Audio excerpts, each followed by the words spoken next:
नमस्कार, स्वागत है आपका न्यूज नट्स के मॉर्निंग बुलेटिन में। चलिए शुरू करते हैं राजस्थान की बड़ी खबरों से।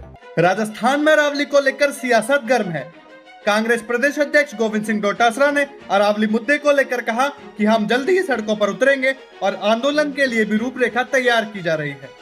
प्रदेश कांग्रेस अध्यक्ष गोविंद सिंह डोटासरा और टीकाराम जूली ने भाजपा सरकार पर खनन माफियाओं के साथ मिलीभगत और अरावली क्षेत्र सौंपने का आरोप लगाया है। वही कांग्रेस ने सवाल किया है कि सरकार अरावली को बचाने को लेकर क्या कड़े कदम उठा रही है।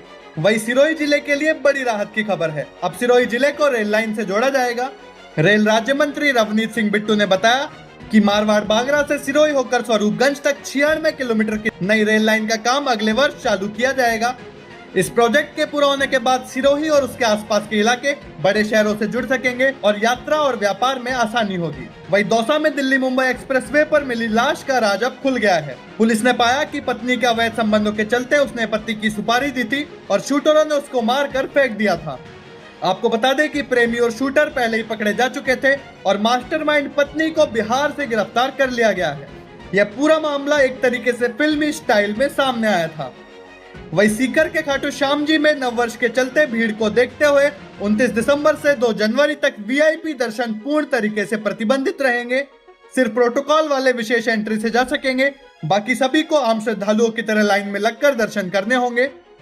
रींगस में नववर्ष मेले के 2 दिन Khatu Shyam ji road no vehicle zone घोषित किया गया है। भीड़ नियंत्रण, पार्किंग और अधिक किराया वसूलने वालों पर सख्त कार्रवाई के निर्देश दिए गए हैं। वही राजस्थान राज्य निर्वाचन आयोग ने पंचायत समिति और निकाय चुनावों के लिए उम्मीदवारों की खर्च सीमा बढ़ा दी है। बढ़ती महंगाई और प्रचार को देखते हुए बदलाव जरूरी था। आपको बता दें, सभी उम्मीदवारों को तय सीमा के भीतर ही राशि खर्च करनी होगी और अगर कोई सीमा को तोड़ता है तो उस पर नियम तोड़े जाने के लिए सख्त कार्रवाई की जाएगी। चलिए अब बढ़ते राष्ट्रीय खबरों की ओर। देश भर में SIR 2.0 के तहत चुनाव आयोग ने 3.68 वोटरों के नाम ड्राफ्ट लिस्ट से हटा दिए गए हैं। हटाए गए लोग शिफ्टेड, अनुपस्थित, मृत या कई जगह रजिस्टर्ड पाए गए हैं। आपको बता दें, यह 2025 का सबसे बड़ा सियासी विवाद बन गया है। अब सही वोटर 22 जनवरी तक आपत्ति देकर अपना नाम वापस जुड़वा सकते हैं। वहीं उन्नाव रेप पीड़िता की मां के साथ इंडिया गेट पर हुई बदसलूकी पर राहुल गांधी ने बड़ा बयान दिया है। उन्होंने सरकार पर हमला बोला है। राहुल ने कहा कि देश सिर्फ मृत अर्थव्यवस्था नहीं बल्कि ऐसी घटनाओं से मृत समाज भी बनता जा रहा है। आपको बता दें कि हाईकोर्ट से आरोपी को मिली जमानत के बाद पीड़िता का परिवार इसका विरोध कर रहा है, लेकिन इस वीडियो के आ जाने के बाद पुलिस पर भी बड़े सवाल खड़े हो गए हैं। चलिए अब बढ़ते अंतरराष्ट्रीय खबरों की ओर। ताइवान के टैटूंग काइती में 6.1 तीव्रता का भूकंप आया है, जिसके झटके चीन, जापान और फिलीपींस तक महसूस किए गए। आपको बता दें कि इस भूकंप की गहराई 12 किलोमीटर तक रही, लेकिन फिलहाल कोई नुकसान की खबर सामने नहीं आई है। ताइवान के कुछ शहरों में एहतियाती अलर्ट जारी किया गया है। वहीं बांग्लादेश में छात्र नेता शरीफ उस्मान हादी की मौत के बाद हालात बुरी तरह बिगड़ गए हैं। कई जगह दंगे भड़क चुके हैं और प्रदर्शनकारी भारत को इसका दोष दे रहे हैं। हादी के परिवार ने सीधा अंतरिम सरकार और मोहम्मद यूनुस पर इसका आरोप लगाया है। हादी के भाई उमर का कहना है कि सरकार इस केस में अभी भी कोई ठोस कदम नहीं उठा रही है। चलिए अब बढ़ते बिजनेस जगत की ओर। तो शेयर बाजार की चाल बुधवार को धीमी रही। सेंसेक्स 116 अंक गिरकर नीचे बंद हुआ और निफ्टी भी 35 अंक नीचे रहा। कई बड़े शेयर कमजोर रहे, जबकि कुछ स्टॉक्स में थोड़ी मजबूती दिखाई दी। छुट्टियों वाला छोटा हफ्ता होने से निवेशक थोड़े सतर्क दिखाई दिए। वही RBI के नए कदमों से राहत मिलने की उम्मीदें हैं। वही health care company modern diagnostic and research centre limited इस साल का आखिरी IPO लाने जा रही है।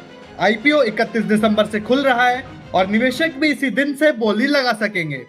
कंपनी डायग्नोस्टिक और हेल्थ टेस्ट सेवाएं देती है और कंपनी विस्तार के लिए फंड जुटा रही है। निवेशकों में भी इसको लेकर खासी चर्चा बनी हुई है। चलिए अब बढ़ते स्पोर्ट्स जगत की ओर। तो जयपुर में विजय हजारे ट्रॉफी में रोहित शर्मा ने सिक्किम के खिलाफ 62 गेंदों में शतक बनाकर मुंबई को जीत दिलाई। वहीं दिल्ली में विराट कोहली ने आंध्र के खिलाफ 131 रन बनाकर लिस्ट ए क्रिकेट में 16,000 रन पूरे कर लिए हैं और सचिन तेंदुलकर का रिकॉर्ड भी उन्होंने तोड़ दिया है। वही एशेज सीरीज का चौथा मुकाबला मेलबर्न क्रिकेट ग्राउंड में खेला जाना है। आपको बता दें, ऑस्ट्रेलिया अब तक 3-0 से आगे है और क्लीन स्वीप करना चाहती है। इंग्लैंड की टीम को झटका लगा है। ऑली पॉप और जोफ्रा आर्चर बाहर हो गए हैं। उनकी जगह गस एटकिंसन और जैकब बेथेल को टीम में शामिल किया गया है। आपको बता दें कि ऑस्ट्रेलिया टीम में भी बदलाव किए गए हैं। पैट कमिंस को आराम दिया गया है और स्टीवन स्मिथ टीम की कमान संभालते नजर आने वाले हैं। अब आखिरी में बात कर लेते हैं एंटरटेनमेंट जगत की। तो रश्मिका मंदाना की फिल्म मायसा का टीजर रिलीज हो गया है। 1 मिनट 22 सेकंड के इस टीजर में रश्मिका मंदाना खून से सनी हुई, हाथों में हथकड़ी और गुस्से से भरी हुई नजर आ रही है। जलते हुए जंगल और डरावने बैकग्राउंड इसे और भी थ्रिलिंग बना रहे हैं। फिल्म एक इमोशनल एक्शन थ्रिलर है और आदिवासी इलाके पर आधारित है। रिपोर्ट्स के मुताबिक यह फिल्म 20 मार्च 2026 को रिलीज हो सकती है। वहीं ऋतिक रोशन के भाई शान रोशन की शादी का एक वीडियो वायरल हो गया है। वीडियो में रोशन परिवार और किन्नरों के बीच शगुन को लेकर बहस होती नजर आ रही है। किन्नर नई बहू ऐश्वर्या सिंह को आशीर्वाद देने और शगुन की मांग पर अड़े रहे। मामला बढ़ता देख खुद राकेश रोशन बीच बचाव में आए और परिवार के अन्य सदस्यों को समझाने लगे। तो इतिहास की बड़ी खबरें कल फिर मिलेंगे नए अपडेट्स के साथ। जब तक के लिए नमस्कार।